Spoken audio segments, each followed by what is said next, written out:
All right, everybody. Happy Memorial Day weekend from the Combatcast. And hey, if you're watching us, please subscribe. We'd appreciate it. We're going to talk some combat sports. A very short episode this week. Not a lot going on. We're going to review last week's UFC Fight Night main event. Not even the co-main event, as it turns out. And we'll maybe talk about a couple other things. But first, Chevy, why don't we tell people what we got coming up? All right, May 31st, UFC Fight Night, Blanchfield versus Barber. That's a 9 p.m. Apex card. So, good flyweight matchup for potential Valentina title fight. Yes. And then June 7th, UFC 316, Dvalishvili versus O'Malley 2. That's from Newark. I know you are also watching WWE or NXT. Oh, all of it. Yeah, they have two shows plus UFC show on that day, and I want to say the NXT show even involves Mexicans wrestle promotion AAA. It's like a joint effort. So yeah, TKO's got a lot of stuff going on, including O'Malley and Merab, which we'll talk a little bit about. I expect Merab to do what he does in that. But I got to think that if you're a TKO on that big weekend, a lot going on, everything like that, you're hoping O'Malley can just connect with one, huh? I saw Sean was training with Mighty Mouse. Smart this weekend, yeah. So that's good. And then June 14th, we are in Atlanta, 10 p.m. main card for UFC Fight Night. Usman versus Buckley. Buckley getting a shot at the top guys now.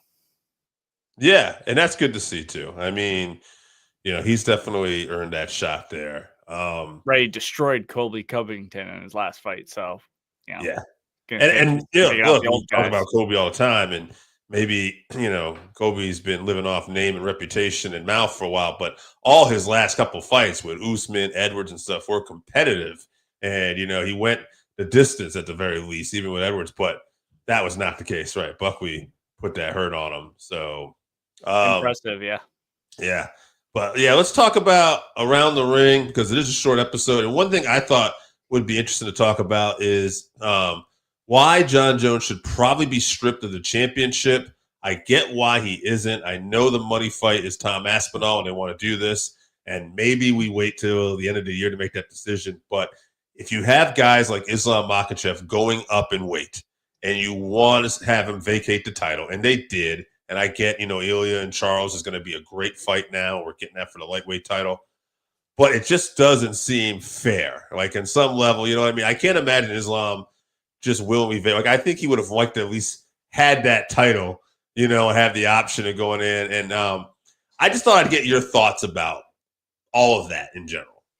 Well, so the UFC recently said that they didn't want double champs anymore. They don't want to be holding up the division and all that. Which, I mean, Islam does already fight like once a year as it is, right? So I understand that, but I'm okay with them taking the title from Islam if he wants to come back and fight Ilya. Like, we know he's the lineal champ or whatever. The people know what's going on, so he can come back and fight for it, even if he doesn't hold both belts. I don't think that's that big of a problem. But I do have a problem with is the Jon Jones situation, obviously.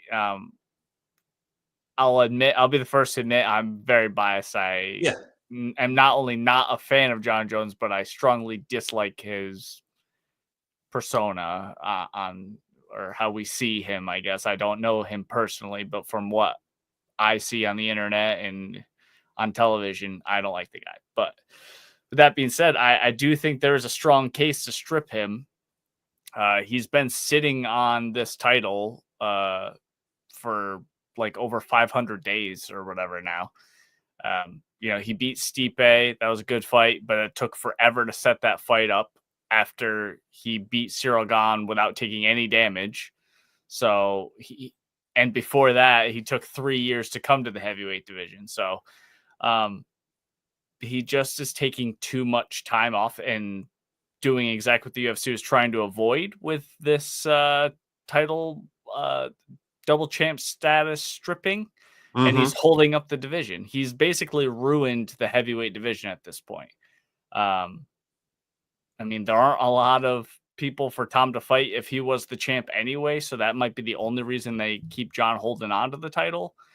And obviously they don't have a lot of stars, and you could constitute, I guess he constitutes as a star, but he's just held it for so long. And now he's doing the thing where he's flirting with talking about retiring. I saw that. Yeah. And, somebody posted a video of Dana White back in the day when GSP was talking about retiring, and they immediately stripped him. And, you know, you could say GSP and John Jones are in the same, you know, hierarchy, same ranking system for greatest of all time. So I just want to know where it's at with Dana. You know, let's move on. If John wants to come back at any point, he decides he's not retired, he wants to come back, immediate title shot, no matter who the champ is. I'm fine with that. I think you actually made it very clear when you were talking about Islam, right? If he wants to come back and fight for the lightweight title, we know who the lineal champ is, no problem. I would say the same thing applies here. You know, what are we holding out for? Just strip him of the title, and if he wants to come back and fight, he can fight Tom for the heavyweight championship. We know in terms of money and everything like that, it's not like John has to worry about bargaining power, you know, like as much as we don't like him, we know he's the A side, and hey, you're going to get paid a shit ton of money. No big deal. Tom will get paid more too. Let's just do it that way. It really just seems that, I guess the bottom line is, I think we both feel the same here. I'd like a little more consistency, and I just would like it to make a little more sense, you know? Also, at this point, it feels like John's just staying out just to troll the people online who are telling him he's ducking, which obviously he's not ducking Tom Aspinall because he's afraid to fight him or anything like that. He just doesn't want to fight him. He doesn't want to fight, you know, and he wants more money, I assume. So, that's a silly thing to say, that he's ducking him, you know, in the sense that he's afraid or anything. He's ducking him because he wants more money, or he just doesn't feel like he's fighting. He feel like he's done enough. He wants none of that money. Yeah, none of that justifies holding on to the title and holding up the entire division. The problem is Tom won that interim championship, and now he really can't fight anyone because other than John, you know. So it's holding up the whole division. A lot of casuals don't care. Like, they only care about the heavyweight division, you know, the way it is in boxing, where heavyweight is king, the baddest man on the planet sort of thing. So that's hurting the brand. The UFC already has a watered down product at this point, as we saw from the last few cards or whatever. So I don't think that ultimately they're going to strip him, though. It just seems like, you know, too much money. He's got that Dana White privilege, you know, that Tony Ferguson was talking about with Chandler that one time. This is an example of that, I think. Yeah, I think you're right. Too much money.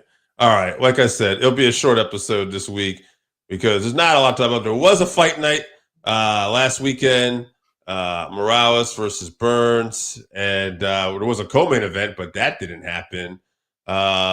Who became ill? Was it Paul Craig? I don't remember now. No, Rodolfo Bellato had a medical issue. We don't need to say what it was on here. I'm sure people can find it or whatever. I don't want to out the guy's issues, but he unfortunately, they pulled him, like, they waited to announce this until they were about to walk. So it was very weird. Yeah, it's like a last second thing. Yeah, I saw that. It was funny because I didn't even watch the card. I watched the main event later, but I saw the main event was on a lot earlier than I expected, and I'm like, huh. And then I'm looking at like the results, and I'm like, wait a minute. The early like the prelim stuff, there were some finishes and stuff, but then once it got to the main card, it was all decisions, and it still ended early. So that was kind of nice. But good pacing for a change, I guess. All right, let's get into this fight. Was it Michael Morales and Gilbert Burns? Yeah, so, not a whole lot to talk about here. I was finished in round one, right? So I've just picked a fight that I'd like to see Morales fight next. I guess I'll get your opinion on that before we get out of here. Great finish. This guy should be fighting looking for that upper echelon now. Who's available? A lot of these guys are booked at welterweight, but one guy I saw that wasn't booked is coming off a loss, Leon Edwards. Oh, yeah, I think that's the matchup, actually. That'd be really fun. finally, Leon's getting back to fighting a striker, which I'm sure he would appreciate, although I don't know if he wants what Michael Morales is handing out, but that's a good matchup. Let's book it quickly too. Let's keep that welterweight division going because it seems to be the most exciting division currently. So yeah, I agree. All right, Chevy. Like I said, not a lot this weekend. We'll be back with a what's next week? Well, actually, tell me what's going up next. Yep, May 31st, UFC Fight Night, Blanchfield versus Barber, 9 p.m. from the Apex. And then June 7th, UFC 316, Dvalishvili versus O'Malley 2. That's 10 p.m. from Newark, New Jersey. And then June 14th, UFC Fight Night, Usman versus Buckley, 10 p.m. from Atlanta, Georgia.